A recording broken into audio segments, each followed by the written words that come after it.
Hello students, कैसे हो? मजे में? तो जी पिछले लेक्चर के अंदर हमने पढ़ा था बेटा वेलोसिटी का कॉन्सेप्ट और उसके न्यूमेरिकल्स। आज हम पढ़ेंगे एक्सेलरेशन। ठीक है, तो व्हाट इज एक्सेलरेशन?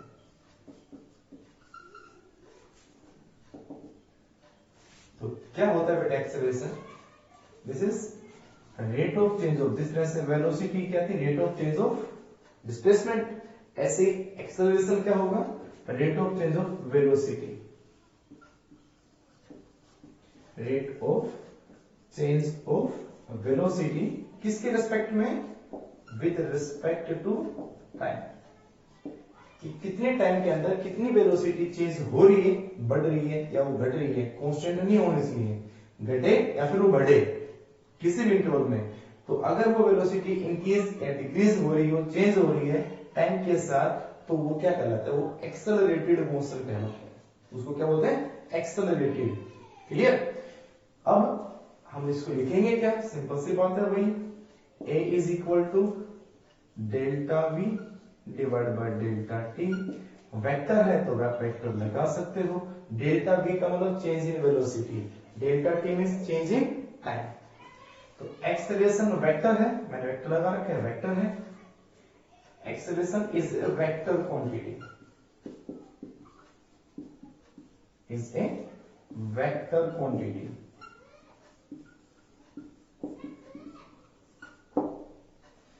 वेक्टर है तो इसकी डायरेक्शन होगी। क्या डायरेक्शन होगी इसकी? इट्स डायरेक्शन किधर बेटा? Along change in velocity.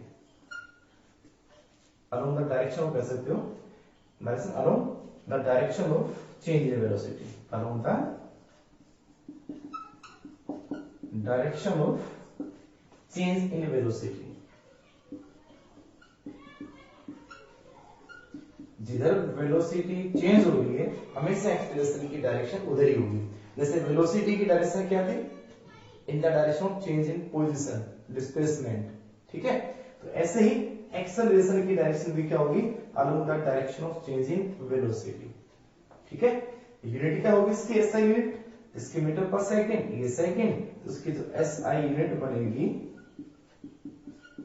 वो बन जाएगी मीटर पर सेकंड स्क्वायर। ठीक है, तो ये हो गया आपका एक्सेलरेशन। अब पढ़ेंगे इसकी टाइप्स, तो नोट कर लिया होगा। ठीक है, इसके बाद देखो इसकी टाइप बेटा।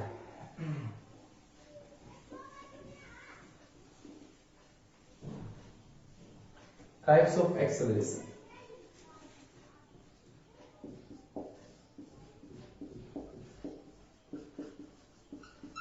Types of acceleration. Number one uniform acceleration. Uniform acceleration same बात है वेलोसिटी वाली। यूनिफॉर्म मींस एक जैसा। अगर एक्सेलरेशन वेक्टर है तो दोनों पे डिपेंड करेगा, magnitude as well as direction. तो ना तो उसका मैग्नीट्यूड चेंज होना चाहिए ना उसकी डायरेक्शन। तो ये हो गया बेटा क्या? Acceleration is said to be uniform. Acceleration is said to be uniform if क्या magnitude और direction not change with time। Time के साथ अगर ना तो उसका मैग्नीट्यूड चेंज हुआ और ना उसकी डायरेक्शन चेंज हुई, तो वो एक्सेलरेशन क्या कहलाता है? यूनिफॉर्म कहलाता है, एक जैसा कहलाता है। अब यूनिफॉर्म अगर एक्सेलरेशन हुआ, यूनिफॉर्म इज कांस्टेंट, एक ही बात होती है सर, यूनिफॉर्म कह दो सर, उसको कांस्टेंट कह दें, कांस्टेंट एक्सेलरेशन एक ही बात होती है। ठीक है, तो अब बात ये आती है, कोई पूछे बताओ कि भाई बॉडी का एक्सेलरेशन कांस्टेंट है तो उसका पाथ कैसा हो सकता है? ठीक है, तो इसमें 2-3 पॉइंट आपको बताता हूं इंपॉर्टेंट। जैसे if a body move with constant acceleration, constant acceleration, तो क्या होगा बेटा, then its path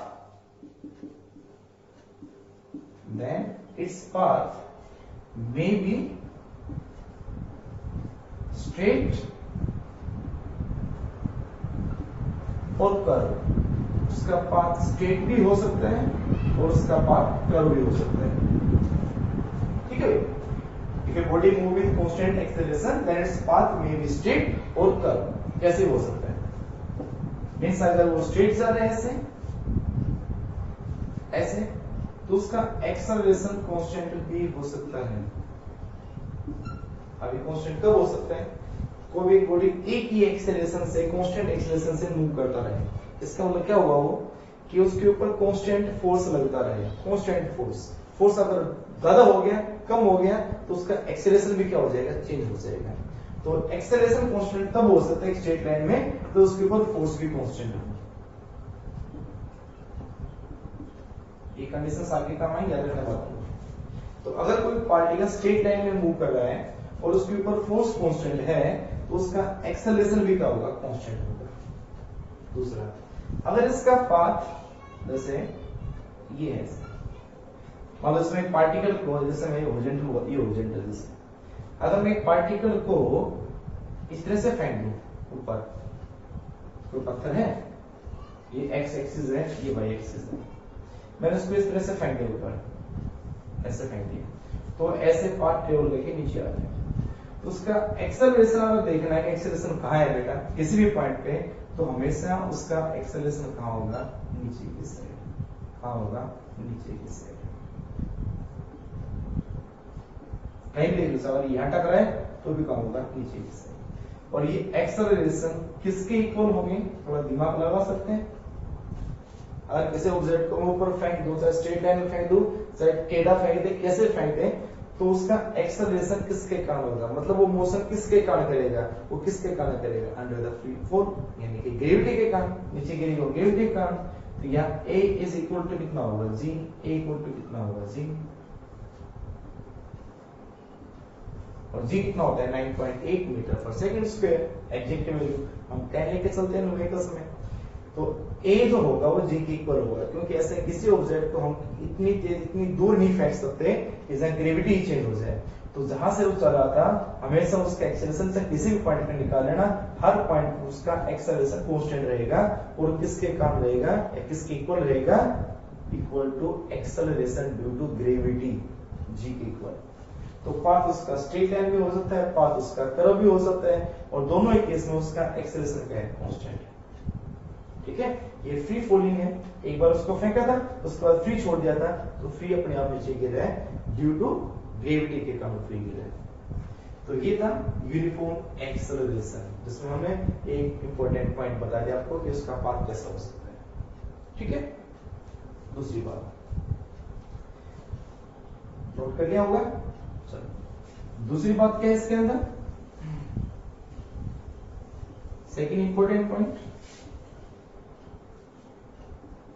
इसी यूनिफॉर्म में, if a body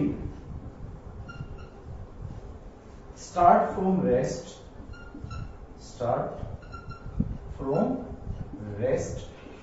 and move with constant acceleration,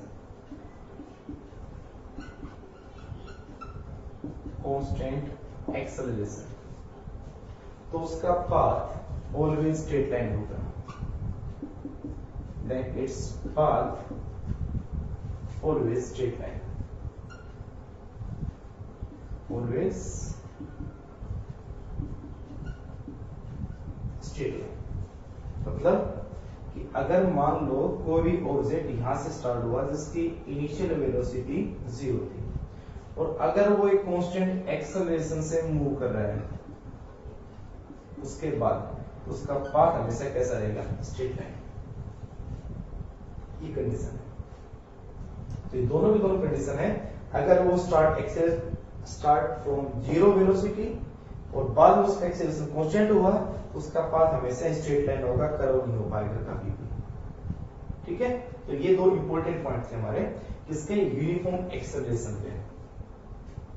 ठीक है, बेटा दें। उसके बाद क्या है बेटा, अच्छा मेरे मतलब ये बताओ मेरे को, क्या यूनिफॉर्म एक्सेलरेशन को समझे आप लोग से? Uniform acceleration means constant acceleration का क्या मतलब है कि एक्सेलरेशन कांस्टेंट कैसे रहेगा? एक्सेलरेशन होगा, एक्सेलरेशन जीरो नहीं होगा, एक्सेलरेशन कांस्टेंट होगा। इसका मतलब ये है बेटा, जैसे मैं ये कहूं कि शुरुआत में वेलोसिटी किसी ऑब्जेक्ट की कितनी है, 10 मीटर पर सेकेंड, जब टाइम कितना था, जीरो। जब टाइम हुआ 1 सेकेंड तो उसकी स्पीड होगी 20 मीटर पर सेकेंड। ठीक है, उसके बाद जब टाइम हुआ 2 सेकेंड तो उसकी स्पीड होगी 30 मीटर पर सेकेंड। अगर स्पीड कांस्टेंट कर दी, वेलोसिटी कांस्टेंट कर दी, तो एक्सेलरेशन तो जीरो ही हो जाएगा, क्योंकि एक्सेलरेशन की डेफिनेशन ये है कि चेंज इन वेलोसिटी। अगर वेलोसिटी चेंज नहीं होती है तो एक्सेलरेशन जीरो होगा, तो उसका वेलोसिटी चेंज होगी और ऐसे चेंज होगी कॉन्स्टेंटली। मतलब क्या हुआ कि पहले 10 है, फिर 20 हुआ, फिर 30 हुआ, उसके बाद 40 हो गया। कितने टाइम में, 3 सेकेंड। तो स्टार्टिंग में जब से स्टार्ट किया तो 10 मीटर पर सेकेंड से स्टार्ट किया। 1 सेकेंड बाद स्पीड होगी 20, 2 सेकेंड बाद होगी 30, 3 सेकेंड बाद होगी 40। इसका मतलब लगातार उसकी स्पीड कितनी बढ़ रही है, 10 मीटर पर सेकेंड। कितनी बढ़ी, 10 मीटर पर सेकेंड। कितनी बढ़ी, 10 मीटर पर सेकेंड। बढ़ी ना, बढ़ रही है लगातार, चेंज हो रही है लगातार। अब कैसे चेंज हो रही है, कॉन्स्टेंटली चेंज हो रही है कि नो यूनिफॉर्म, कॉन्स्टेंट है, कॉन्स्टेंट है। तो ये 10 मीटर पर सेकेंड से वो चेंज होती जा रही है। तो अगर ग्राफ बनाया जाए किस किस में, V में और T में, तो कैसा बनेगा, यूनिफॉर्म एक्सेलरेशन का, स्टार्टिंग फ्रॉम जीरो। तो स्टार्टिंग फ्रॉम जीरो तो ये जीरो हो गया, उसके बाद 1 सेकेंड, उसके बाद 2 सेकेंड, उसके बाद 3 सेकेंड। जब जीरो थी तो उस टाइम उसकी स्पीड कितनी, 10। यहां उसकी स्पीड कितनी थी, 10 थी। उसके बाद जब उसका टाइम 1 सेकेंड हुआ तो उसकी हमारे पास जो स्पीड आई कितनी होगी बेटा, 20। जब टाइम कितना हुआ, 2 सेकेंड हुआ तो कितनी होगी, 30। जब टाइम 3 सेकेंड हुआ तो उसकी स्पीड होगी 40, यानी ऐसे 30 हुआ तो ये, 40 हुआ तो ये, तो उसका जो पाथ होगा वो कैसा बनेगा, स्ट्रेट लाइन। कैसा बनेगा, स्ट्रेट लाइन। ठीक है, तो अगर इसको आप बनाओगे ग्राफ से तो उसका जो पाथ बनेगा वो बिल्कुल स्ट्रेट लाइन बनेगा। इसका मतलब क्या हुआ कि उसका एक्सेलरेशन, ये स्लोप जो होगा, ये स्लोप किसको दिखाएगा, ए को, और ये ए क्या होगा, कांस्टेंट होगा, ए जो स्लोप होगा। तो ए कितना आएगा, हर पॉइंट का अगर ए निकाला जाएगा तो कितना होगा, बता सकते हैं? देखो इसका ए कितना हुआ, निकाल के हम देखें तो delta v by delta T. तो ए कितना है, डेल्टा v कितना होगा, 20 माइनस 10 डिवाइड बाई टाइम कितना है, 1, तो 10 आ गया, 10 मीटर पर सेकंड से। इसका कितना आएगा, ए 30 माइनस 20 कितना, 10। t2 माइनस t1 कितना है, 1, कितना होगा, 10। इसका कितना होगा, 40 माइनस 30 कितना, 10। Change in velocity divide by change in time, 3 minus 2 कितना होगा, कितना होगा, 10। तो उसका एक्सेलरेशन कितना होगा, 10 होगा। इसको चेंज इन वेलोसिटी बोलते हैं। तो ए जो होगा वो इसके इक्वल आएगा, 10 के इक्वल आएगा। तो क्या ये एक्सेलरेशन कांस्टेंट नहीं है? तो during the motion, through the motion, उसका एक्सेलरेशन हमेशा क्या रहेगा, 10। और एक्सेलरेट का सिंपल सा प्रैक्टिकल अगर आप बात पूछे तो सिंपल सी बात है, अगर हम बाइक पे गाड़ी में जा रहे हैं तो अगर हमारी गाड़ी हर सेकंड में, जैसे पहले कितनी पे थी, स्टार्टिंग में 10 पे, फिर एक सेकंड बाद 20 पे होगी, फिर 30 पे होगी, लगातार उसको हम रेस बढ़ाते जा रहे हैं। हर सेकंड में कितनी बढ़ानी है, 10 बढ़ानी है। तो अगर 10 10 10 बढ़ाते चले जाए तो उसका एक्सेलरेशन क्या रहेगा, कांस्टेंट। एक्सेलरेट करती जा रही है, एक्सेलरेट, तो एक्सेलरेट का सिंपल सा मीनिंग होता है वेलोसिटी चेंज होना, और एक्सेलरेट होता है, एक डीएक्सेलरेट होता है। एक बात और समझाऊं, एक एक्सेलरेट होता है, एक डीएक्सेलरेट। डीएक्सेलरेट को रिटार्डेशन बोलते हैं, बात लिख लेना, नोट कर लेना। डीएक्सेलरेशन को क्या बोलते हैं, रिटार्डेशन।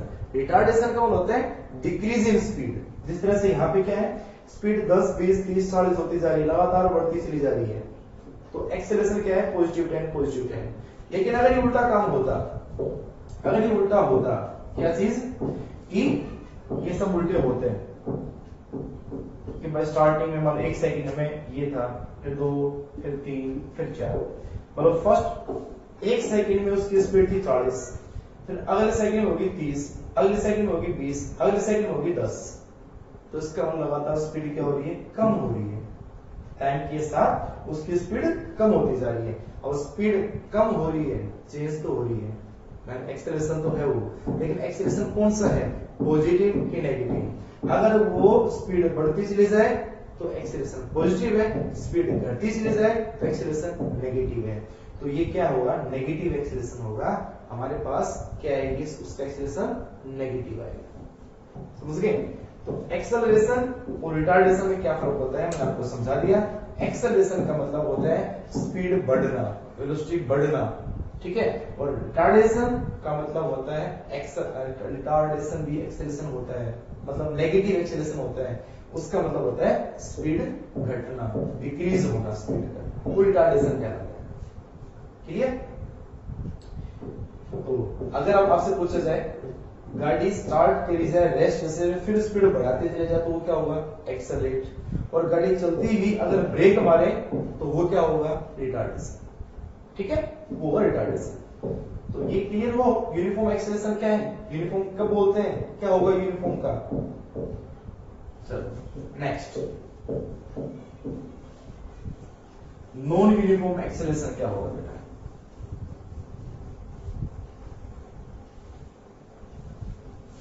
ये तो है यूनिफॉर्म, उसके बाद नॉन यूनिफॉर्म या वेरिएबल कह सकते हैं। नंबर 2, नॉन यूनिफॉर्म और वेरिएबल एक्सेलरेशन। तो नॉन यूनिफॉर्म एक ही बात है, जब या तो उसका मैग्नीट्यूड या उसकी डायरेक्शन क्या हो जाए, change. If either magnitude or direction of acceleration is changed, then acceleration is said to be non-uniform or variable। ठीक है। तो जिस तरह अब मैंने बताया था कि स्पीड लगातार 10 से 20, 20 से 30, 30 से 40 हुई हर एक बराबर इंटरवल में, तो अगर क्या होता एकदम से पहले सेकंड के अंदर क्या हुआ, 10 से 20 हुआ, अगले एक सेकंड में 20 से सीधा 40 हो गया है, अगले एक सेकंड में कितना हुआ, 20 से 40 से कितना हो गया, 70 हो गया, फिर 80 हो गया। इस तरह से लगातार क्या हुआ, बराबर इंटरवल ना हो, स्पीड एकदम से बहुत ज्यादा बढ़ जाए, ये एकदम से बहुत ज्यादा घट जाए, एक ही सेकंड के अंदर टाइम का इंटरवल बराबर लेते चले कि पहले सेकंड में क्या थी, दूसरे में क्या है, तीसरे में क्या है, और स्पीड देखते चले कि पहले सेकंड में कितनी थी। अगर बराबर बराबर चेंज होती जाए तो वो यूनिफॉर्म है, और अगर क्या हो, कम ज्यादा हो तो कैसा है, non uniform. Number 3, average acceleration. Average acceleration, तो एवरेज एक्सेलरेशन क्या होता है, it is the ratio change in velocity, total change का है, it is a ratio total change in velocity to the total time taken, या total change in time, कितना हमारे पास time change हुआ था, कितना टाइम लिया था उसने। ए average, this is equal to y delta v divided by delta t। कितनी वेलोसिटी चेंज हुई, कितने टाइम में वेक्टर फॉर्म में निकालना तो वेक्टर भी लिख सकते हैं उसको। This is average acceleration. Number 4, जल्दी जल्दी करें चीजों को, ये आसान आसान चीजें हैं। Number 4, instantaneous acceleration. Instantaneous acceleration. Instantaneous फिर वही बात है, किसी भी टाइम किसी बॉडी का एक्सेलरेशन क्या होता है, instantaneous. Acceleration of the body at any instant of time, किसी भी टाइम, किसी भी क्षण क्या कहलाता है, instantaneous acceleration. And this is equal to a is equal to वही इंस्टेंटेनियस क्या होता है, किसी भी टाइम जो जिसमें टाइम की लिमिट बहुत ही कम होती है। Limit delta t tends to 0, delta v divide by delta t। ये मैं आपको बहुत बार करवा चुका हूं, जिसको हम लिखेंगे dv by dt। ठीक है, मैंने आपको स्पीड की टाइप में भी समझाया था इसको, वेलोसिटी की टाइप में भी समझाया था इसको, एक्सेलरेशन में बता रहा हूं। तो दिस इज d हो गया, तो क्या बिल्कुल स्मॉल टाइम इंटरवल के लिए, और डेल्टा होता है किसके लिए, लार्ज टाइम इंटरवल के लिए। तो ये लार्ज टाइम के लिए होता है, ये स्मॉल टाइम के लिए होता है। तो दिस इज इंस्टेंटेनियस एक्सेलरेशन। तो इनको नोट करें, इनकी टाइप थी। अब करते हैं इनके ऊपर कुछ एक न्यूमेरिकल्स। ठीक है, कर लिया होगा, चलो।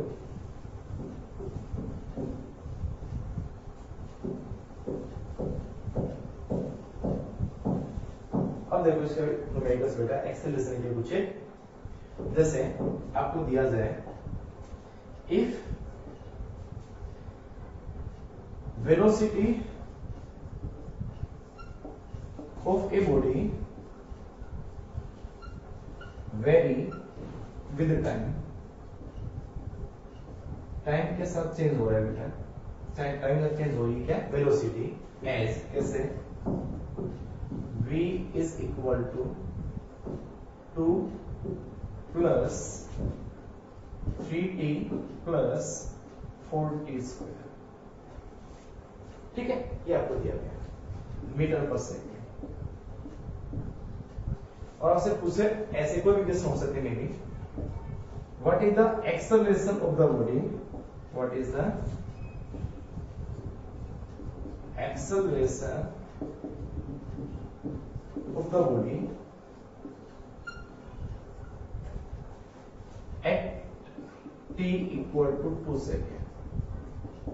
पर्टिकुलर टाइम 2 सेकेंड में उस बॉडी का एक्सेलरेशन कितना होगा। आपको क्या दिया है, वेलोसिटी दिया है, तो वो कैसे निकालोगे इसको, बताओ। मैंने आपको से समझाई थी।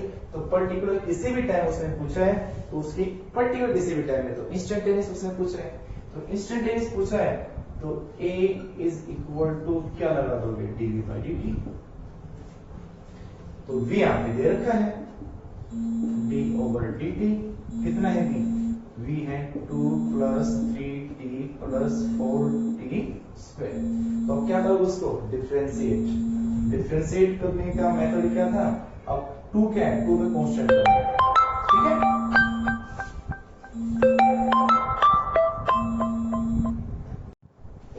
तो आपको क्या समझा रहा बेटा, कि वेलोसिटी दे रखी है टाइम के रेस्पेक्ट में, यानी कि टाइम के साथ चेंज हो रही है, v है। हमें एक्सेलरेशन निकालना था उस बॉडी का t इक्वल टू 2 सेकंड में, तो हमें क्या निकालना, पर्टिकुलर टाइम दे रखा है, तो पर्टिकुलर टाइम का क्या होता है, इंस्टेंटेनियस। तो आपको इंस्टेंटेनियस एक्सेलरेशन फाइंड करना है, जो कितना होगा, dv by dt, rate of change of velocity. तो इस v की वैल्यू यहां पुट कर दे भाई। अब 2 क्या है, कांस्टेंट टर्म है, कांस्टेंट टर्म मींस जो कभी अकेला है, इसके साथ t नहीं है, इसका मतलब ये टाइम के साथ चेंज होने वाला नहीं है। तो नहीं है इसका मतलब इसका डिफरेंशिएशन कितना आएगा, 0 प्लस यहाँ इसके साथ टाइम है, इसका मतलब टाइम t की जगह 1 रखेंगे तो 3 हो जाएगा, t की जगह 2 रखेंगे तो 6 हो जाएगा। इसका मतलब ये चेंज होने वाला है, इसका मतलब इसका डिफरेंशिएट करेंगे तो 3 का तो कुछ भी नहीं होगा, और t का कितना होगा, t का डिफरेंशिएशन t के ही रेस्पेक्ट में 1 होता है, ठीक है। प्लस 4 4, पावर आगे आएगी कितना हो गया 2t, यानी होता है डिफरेंशिएशन, t की power n d over dt, t की पावर n कितना होता है nt n माइनस 1, ठीक है ये बनेगा। तो क्या है बताओ उसमें, तो पावर आ गया 2t हो गया, इसमें घटा हो गया तो एक ही हो जाएगा। तो हमारे पास आंसर आया a, वो आएगा 3 प्लस 8t हुआ।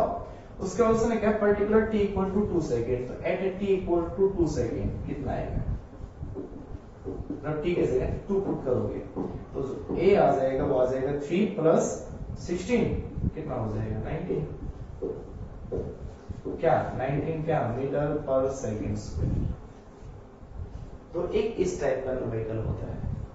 तो वेलोसिटी आपको दे रखी हो और क्या निकलवा है, एक्सेलरेशन निकलवा है, ठीक है। चलो कर लिया नोट, एक और करते हैं इसके बाद में।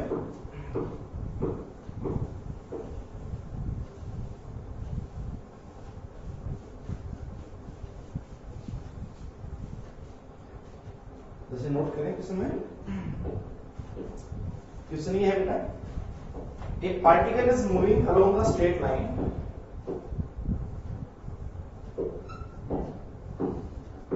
a particle is moving along a straight line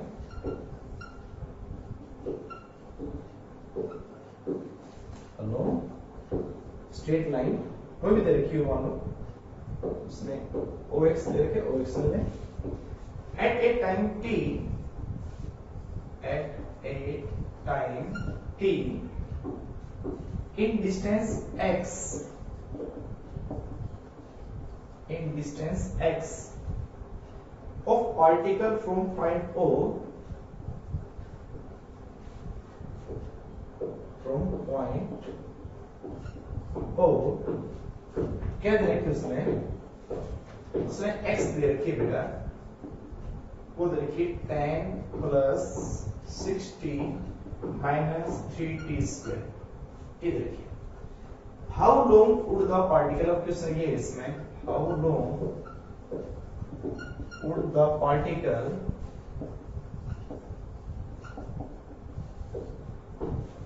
travel before coming to rest, travel before coming to rest, travel before coming to rest, rest में आने से पहले वो कितना ट्रेवल करता है, कितना डिस्टेंस ट्रेवल करता है, वो हमें निकालना है। उसने क्या पार्टिकल स्ट्रेट लाइन में जा रहा है, मान लो कोई भी स्ट्रेट लाइन, उसने OX बोला है, तो मान लो ये पॉइंट हो गया O और X के अलोंग वो मूव कर रहा है ऐसे, ठीक है। At time t in distance x from the point O, जो पार्टिकल ने किया वो x दे रखा है, tan इक्वल टू गिवन क्या दे रखा है, x is equal to tan plus 60 minus 3t square. कितना डिस्टेंस ट्रेवल करेगा जब travel before coming to rest, रुकने से पहले कितना डिस्टेंस ट्रेवल किया।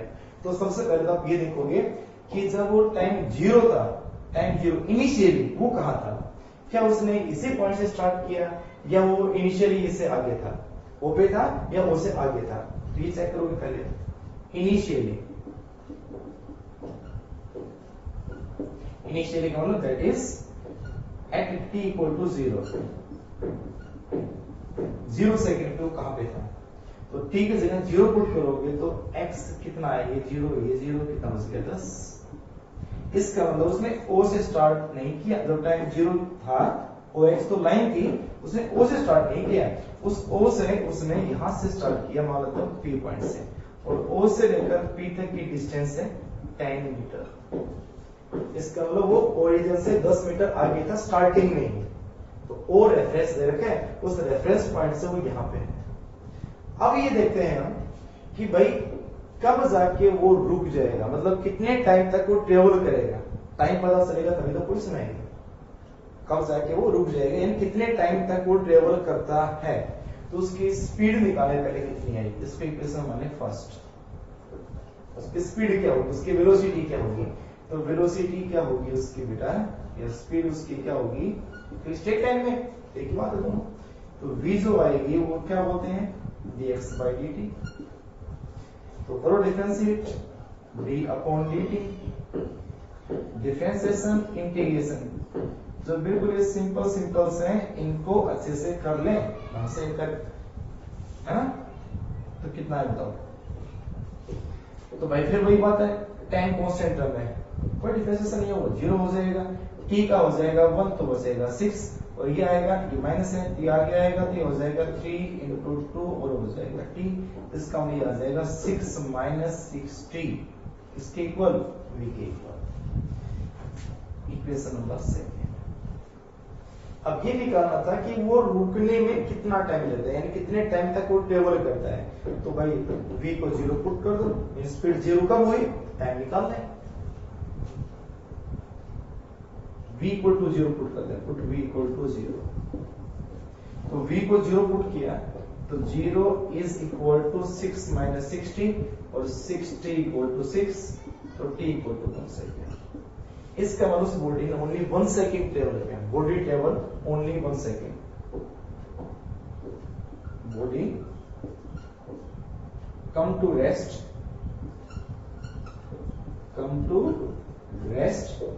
इन 1 सेकेंड, वो 1 सेकेंड में रेस्ट भी आ जाती है इन 1 सेकेंड, ठीक है। तो उसने 0 सेकेंड से चलना स्टार्ट किया, यानी p से चलना स्टार्ट किया, अब 1 सेकेंड तक ही चला, तो t की जगह 1 सेकेंड पुट करते हैं इक्वेशन नंबर 1 में। इक्वेशन नोट कर ले वो अपने, ठीक है।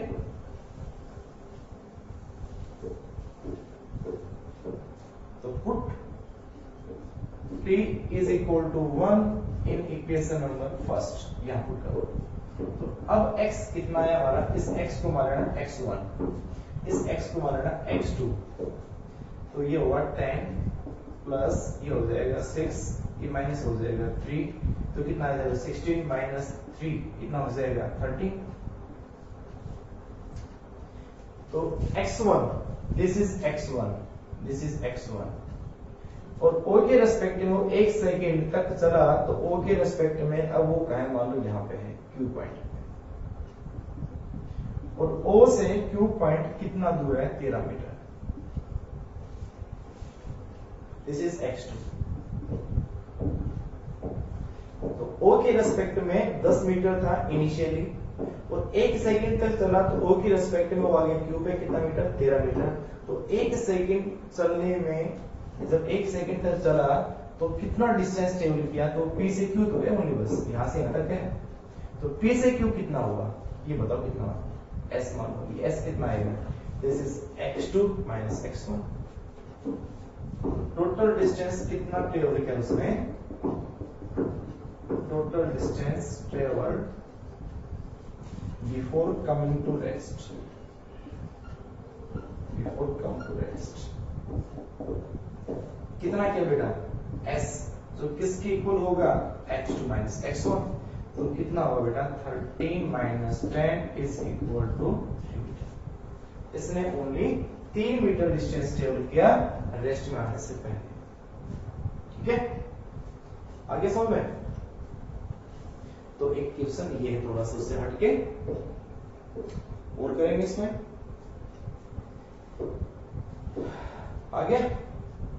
Next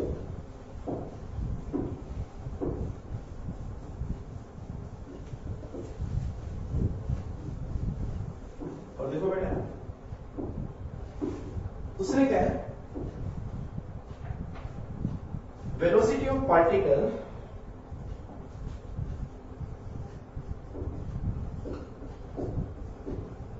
velocity of particle moving in x direction, moving in x direction, directly देता हूं मैं, where is v is equal to alpha root x। ये देखिए अल्फा कांस्टेंट टर्म है, alpha is constant, alpha is positive constant. assuming that at t equal to 0, जब time 0 था, कहता है assume कर लो एट t इक्वल टू 0 तो x भी 0 था, ठीक है, यानी ओरिजिन पे था। अब क्या फाइंड करना है, find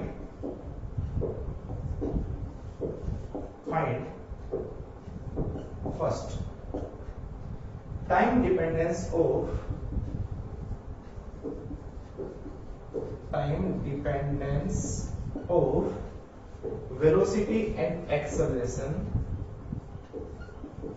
velocity and acceleration of body. Number 2 in a B part, mean velocity of particle and average. Mean velocity of particle averaged over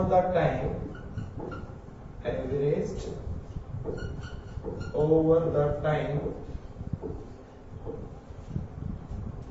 that the particle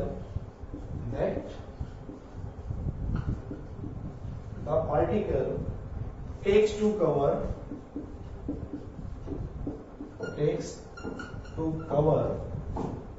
first s meter distance,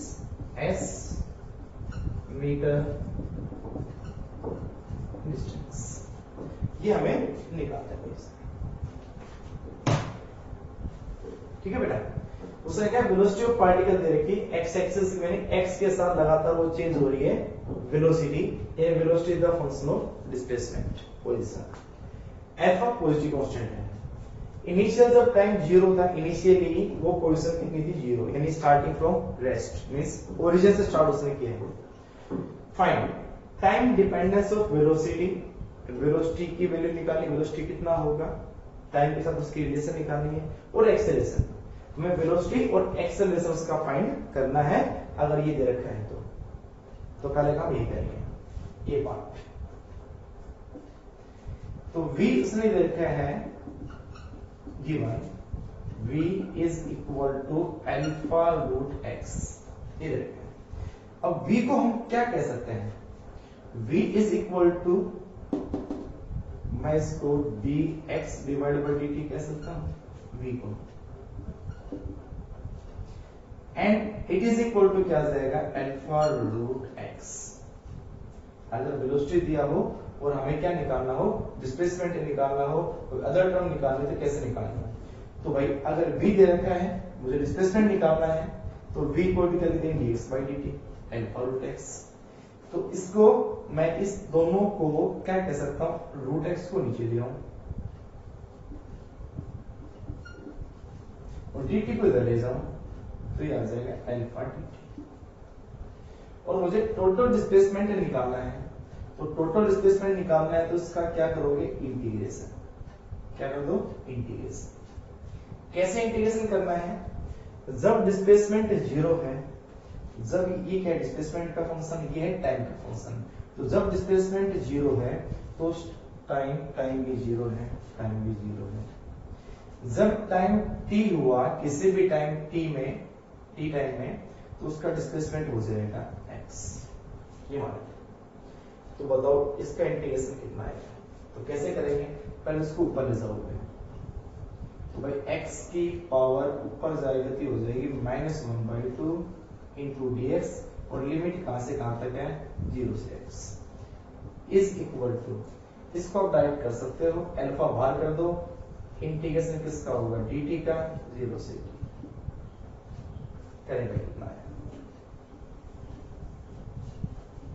कितना आएगा बेटा x की power -1/2, integration कैसे करते हैं, इसकी power में एक ऐड कर दो तो -1/2 प्लस 1 और उसी को नीचे रख दो -1/2 प्लस 1, ठीक है, और फिर इसमें लिमिट पुट कर दें, कहां से कहां है 0 से x, ऐसे इसमें करो अल्फा dt का सीधा हो जाएगा t, और t में लिमिट पुट करनी है 0 से t, कितना है भाई, ये नीचे कितना बनेगा -1/2 प्लस 1 तो 1/2, तो 1/2 नीचे आएगा तो 2 ऊपर गया, कितना बचेगा भाई, ऊपर क्या बचेगा, ये x की पावर 1/2, ये तो बचेगा बेटा, ठीक है, और लिमिट पुट करेंगे 0 से x, उसके बाद ये आ जाएगा अल्फा, लिमिट पुट करो t के जगह t तो t और माइनस 0।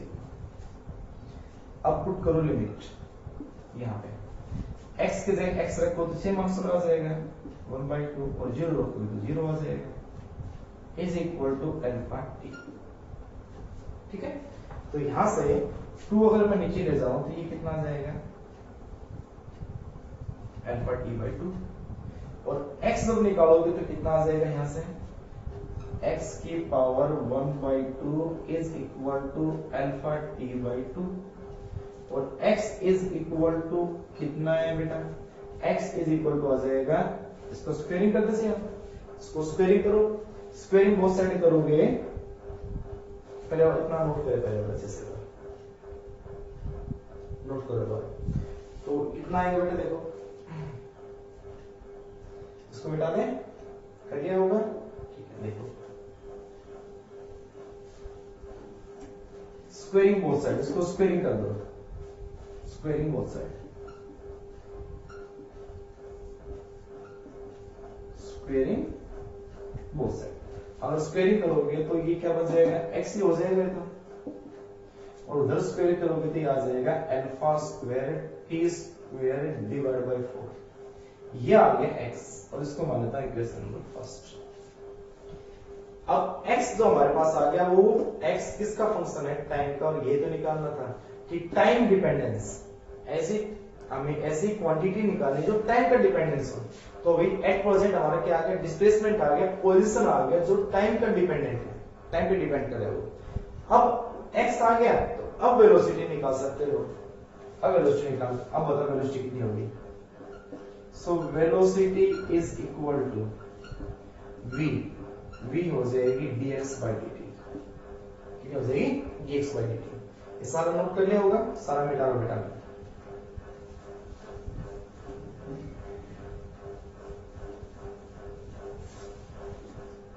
तो अब बताओ ये कितना आया d ओवर dt, x की वैल्यू क्या है हमारे पास, x की वैल्यू है alpha square t square divide by 4, differentiation करें इसका तो अल्फा कांस्टेंट है 4 कांस्टेंट है, तो अल्फा स्क्वायर डिवाइड बाय 4 तो कर दे बाहर, और डिफरेंशिएशन कैसे करते हैं पावर आगे आ जाएगी तो 2t पावर एक ही बचेगी, तो 2 से 2 हो गया, तो हमारे पास आंसर आ गया alpha square t divide by 2।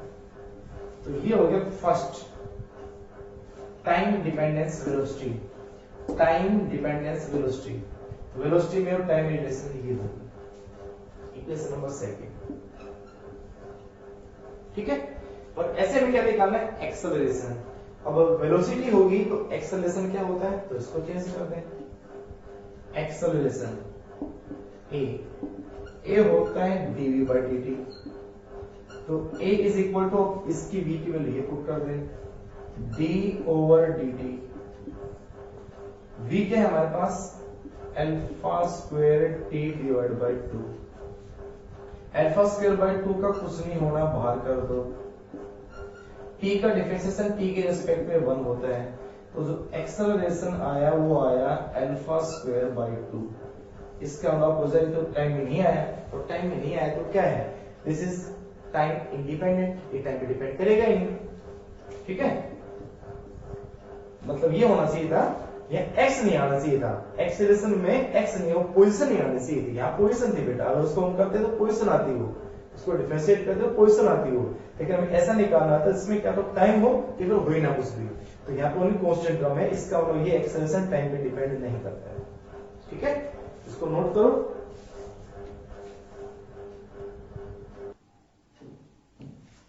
तो हो गया बेटा, चलो तो ये तो हो गया first part, time dependence velocity and acceleration. अब करेंगे second part, mean velocity, average velocity निकालनी है उस पार्टिकल की जो कि एवरेज किस टाइम में है over the time that the particle take to cover first s metre, पहली s मीटर डिस्टेंस ट्रेवल करने में जितना टाइम लिया था उसमें जो टाइम लिया, उसमें जो टाइम लिया था ना वो एवरेज के लिए, उस एवरेज के लिए क्या निकालनी है एवरेज वेलोसिटी। अब s मीटर कोई भी हो सकता है, 5 मीटर 10 मीटर 20 मीटर, तो मान लो उसने 10 मीटर ट्रेवल किया, 10 मीटर ट्रेवल करने में उसने कितना भी टाइम लिया हो, कितना भी टाइम लिया हो, तो उस 10 मीटर की एवरेज वेलोसिटी निकालनी है, उस 10 मीटर तो उसने 10 की बजाय कॉमन मान लिया s, तो s है आपके न्यूमेरिकल में क्वेश्चन में ऐसा आ जाए कि कवर टू फर्स्ट 10 मीटर, तो s की जगह 10 पुट कर देना। तो यहाँ देखो कैसे निकालोगे,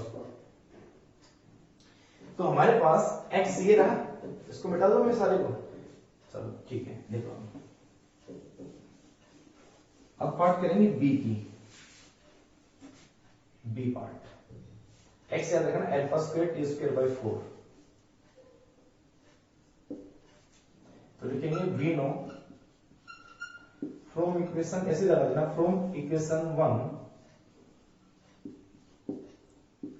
x equal to alpha square t square divide by 4, ये है ठीक है। तो यहां से हम टाइम निकालेंगे, time to cover first s metre, time निकालना है हमें, time to cover first s metre distance, क्योंकि पहले आप दिमाग में ये बैठाएं एवरेज वेलोसिटी क्या होती है। एवरेज वेलोसिटी होती है टोटल चेंज इन डिस्प्लेसमेंट या टोटल चेंज इन डिस्टेंस या total distance divide by total time. तो टोटल डिस्टेंस निकालनी पड़ेगी, टोटल टाइम t मान लेंगे हम, ठीक है, और वो t हम निकाल रहे हैं। तो टोटल डिस्टेंस कितना ट्रेवल करे वो s, तो टोटल डिस्टेंस पता चल गया। हमें क्या निकालना, टोटल टाइम, तो टाइम में निकालना, तो time to cover first s metre distance, तो भाई टाइम क्या करा, x की जगह s पुट कर दें, put x is equal to s, 10 metre होता है 10 पुट कर देते हैं, तो भाई कितना आएगी, इक्वेशन फर्स्ट थी ना, तो भाई क्या है बेटा ये, तो ये आ जाएगा s is equal to alpha square t square divide by 4, और यहां से t स्क्वायर कितना आया 4s divide by alpha square, और t यहां से कितना आ जाएगा, t आ जाएगा under root 4s divide by alpha square, ये आएगा t। अगर इसको सोल्व करें तो ये आ जाएगा 2 बाई अल्फा बार और रूट x, ऐसे कर सकते हो आप, ठीक है। ये तो छोड़ देना, एक बात नहीं, ये देखो ये क्वेश्चन 3 हो गया मेरे ख्याल से, ये क्वेश्चन हो गया नंबर 4। तो कितना टाइम लेगा वो s मीटर ट्रेवल करने में, इतना टाइम लेगा वो। अब निकाल दो average velocity, average velocity mean velocity, mean velocity, तो total displacement divide by total time, तो टोटल डिस्प्लेसमेंट तो s ही है डिवाइड बाय टोटल टाइम ये रहा 4s divide by alpha square and under root. आप इसको सोल्व कर सकते हो, क्वेश्चन नोट कर लिया होगा सभी ने। हम इसको और इजी फॉर्म में क्या कह सकते हैं, हम इसको ये कह सकते हैं बेटा, मीन वेलोसिटी को मैं कह दूंगा v average, this is equal to, इस s को अगर अंडर में लिखूं तो मैं s स्क्वायर लिख सकता हूं, और डिवाइड बाय है 4s divide by alpha square, कहां जाएगा ऊपर आ जाएगा अंडर रूट, ये s अगर अंडर में लेके जाए तो s स्क्वायर हो जाएगा, तो 4s divide by alpha square, s से s हो गया कैंसिल, तो v जो एवरेज आ गया वो आ गया s alpha square divide by 4, this is average velocity, average velocity. तो आ गया समझ में,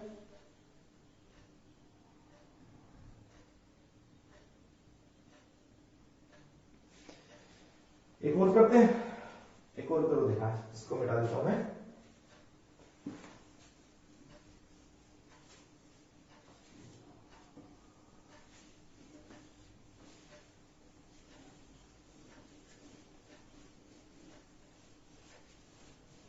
और देखो बेटे, जैसे आपको क्या दिया गया, the acceleration of particle, acceleration of particle moving in straight line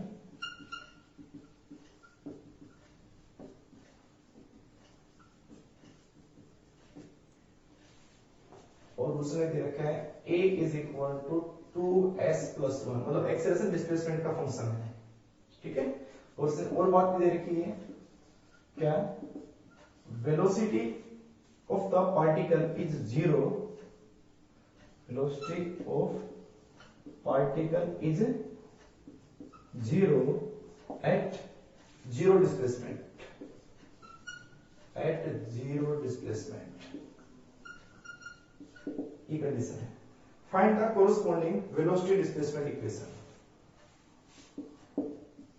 Find the corresponding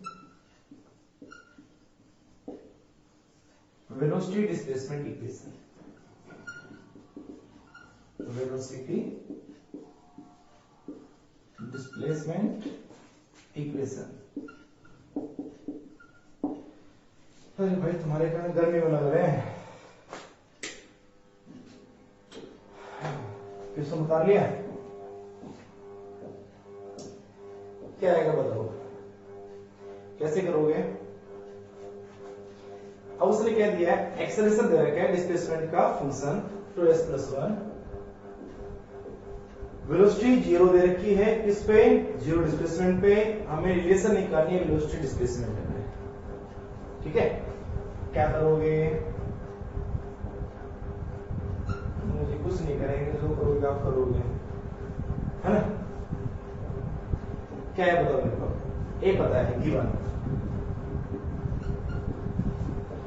a is equal to 2s+1. ठीक है, मुझे यहां से वेलोसिटी निकालनी है. एक्सेलरेशन दे रखा है, वेलोसिटी निकालनी हो तो मैं इसको क्या करूं, वापस यानी कि डिफरेंशिएट. तो a is equal to, but a को हम dv/dt कह सकते हैं, एंड वो किसके इक्वल आ जाएगा, 2s+1 के. ठीक है, अब मुझे क्या करूं, मैं इसको, अगर मैं इस इक्वेशन को ds से मल्टीप्लाई कर दूं, ds से डिवाइड कर दूं, क्योंकि मुझे डिस्प्लेसमेंट का फंक्शन चाहिए, तो ds से कर दिया डिवाइड और ds से कर दिया मल्टीप्लाई इनटू dt. तो ये आया 2s+1. ds/dt, rate of change of displacement क्या होती है, वेलोसिटी. तो ये बना dv divide by ds into velocity is equal to 2s+1. ठीक है, तो यहां से v dv रख लो यहां एक साइड, v इंटू dv, ऐसा मतलब कि dv स्क्वायर कर दो. This is small velocity, small change in velocity है, ये टोटल वेलोसिटी है, प्रोडक्ट नहीं होती है. यानी dv का v dv स्क्वायर नहीं बनेगा, v इंटू dv बनेगा. इज इक्वल टू, ds इधर जाएगा, ये आ जाएगा 2s+1 इंटू ds. अब मुझे क्या चाहिए, टोटल वेलोसिटी चाहिए.